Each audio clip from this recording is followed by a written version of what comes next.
మహాగణాధిపతయ నమః. సదాశివసమారంభాం శంకరాచార్యమధ్యమాం అస్మదాచార్యపర్యంతం వందే గురుపరంపరాం. శ్రీమాత్రే నమః. దేవునికి చేయాల్సిన అసలు వివిధ ఉపచారాలు ఏమిటి? రోజు నిత్యదీపం పెడుతున్నాం, వాస్తవమే. మరి ఈ నిత్యదీపారాధనలో కూడా ఉపచారాలు ఉన్నాయి. మనకి 16 ఉపచారాలు ఉంటున్నాయి. వాటి అంతరార్థం ఏమిటి అని తెలుసుకున్నప్పుడు మనకి ఈ ఉపచారాలు అనేవి మనకి మొదటితో అంటే మనకి ముఖ్యంగా ఎక్కువగా మనం చేసే ఉపచారాల్లో కానీ పంచోపచారాల కింద మనకి, అలాగే 16 ఉపచారాల కింద మనం ఇలా చెప్తూ ఉంటాం. కనీసం 16 ఉపచారాలు చేసినా చేయకపోయినా పంచోపచారాలైనా చేయమని చెప్తాం. అలాగే మనకి దీపం, ధూపం, నైవేద్యం, తాంబూలం, హారతి ఇలా ఇవ్వమని చెప్తాం.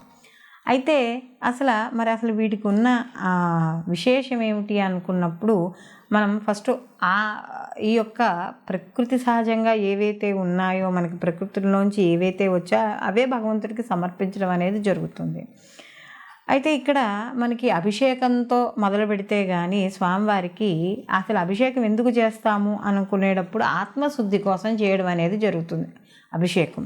అయితే అభిషేకంలో కూడా మనం చాలా రకాలుగా చేస్తూ ఉంటాం. పాలతో చేస్తాం, పెరుగుతో చేస్తాం, అలాగే చందనంతో చేస్తాం, విభూతితోనూ, తులసి దళాలతోనూ, గరికతోనూ ఇలా రకరకాలుగా చేస్తాం. అయితే ఒక్కొక్క పదార్థానికి ఒక అంతరార్థం అనేది ఉంటుంది అని చెప్తారు పెద్దలు మనకి. అంటే మనకి ఏదైతే బాధ తీవ్రత ఏదైతే ఉందో ఆ పదార్థానికి సంబంధించిన దాంతో ఈశ్వరుడికి అభిషేకం చేసినట్టు అయితే ఆ బాధ నివృత్తి అవుతుంది అని చెప్పడం అనేది జరుగుతుంది. అలాగే ఎవరైతే ఆత్మజ్ఞానాన్ని కావాలనుకుంటున్నారో వాళ్ళు గంగాజలంతో ఈశ్వరుడికి అభిషేకం చేసుకోవచ్చు. అలాగే కాస్త అనారోగ్య సమస్యలతో బాధపడుతున్న వాళ్ళు ఆవు పాలతో అభిషేకం చేసుకోమని, అలాగే ఐశ్వర్యాన్ని కోరుకునే వాళ్ళు పెరుగుతో స్వామివారికి అభిషేకం చేసుకోమని, అలాగే మేము చేసేదానికి పుణ్యం కావాలి అనుకున్న వాళ్ళు చందనం అంటే గంధంతో కానీ మనం అభిషేకం చేసుకోమని చెప్తారు. అలాగే విభూది కానీ, తులసి దళాలు కానీ వీళ్ళతో కానీ చేసుకున్నప్పుడు ఇక్కడ కూడా దీర్ఘాయుర్దాయము, ఐశ్వర్యము ఇవన్నీ కూడా కలుగుతాయి. అలాగే ఈ విభూతితో చేసినప్పుడు ఐశ్వర్యంతో పాటు జ్ఞానం, అంటే ఐశ్వర్యము అంటే ఇక్కడ డబ్బనే కాదు, జ్ఞానం కూడా ఐశ్వర్యాన్నే ఇస్తుంది. కాబట్టి ఇలా చేయడం. అలాగే మనం ధూపం వేయడం ద్వారా, అంటే అభిషేకం అంతా అయిపోయిన తర్వాత స్వామివారికి ఏం చేస్తారు? ధూపం వేస్తారు. ఈ ధూపం ఏం చేస్తుంది అంటే మనకి ఐశ్వర్యాన్ని ఇస్తుంది మనకి. అందుకనే చూడండి, ఇంట్లో కూడా మనకి ప్రతిరోజు ధూపం వేయమని చెప్తాం. ఎందుకంటే ఆ ఇంట్లో ఉండే దరిద్రాన్ని ప్రాలదోలడానికి ఈ యొక్క ధూపం అనేది ఎంతగానో ఉపయోగపడుతుంది.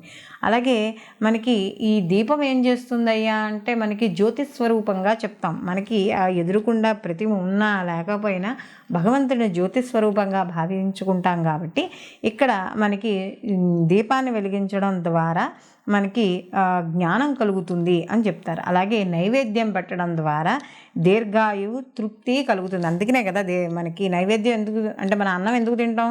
తృప్తి. అలాగే భగవంతుడికి కూడా మనకి ఈ నైవేద్యం పెట్టడం ఆయన తృప్తి చెందడానికి. ఎప్పుడైతే ఆయన తృప్తి చెందుతాడో మనకి దీర్ఘాయుర్దాయం అనేది పెరుగుతుంది.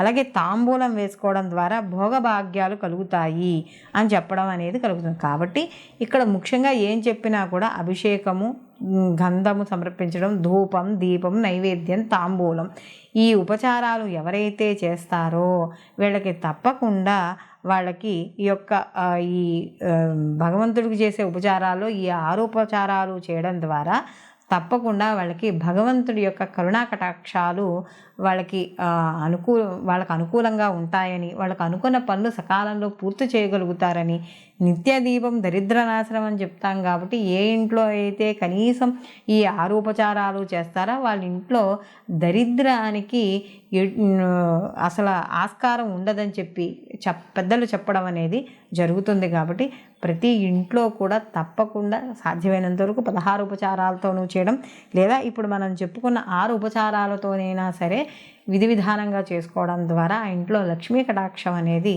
తప్పకుండా కలుగుతుంది. అలాగే ఆ ఇంటి యజమానికి, ఆ ఇంట్లో ఉండే కుటుంబ సభ్యులకు కూడా ఆయురారోగ్య ఐశ్వర్యాలతోనూ తులదూగుతారు అని చెప్పి మనకి పెద్దలు చెప్పడం అనేది జరుగుతుంది.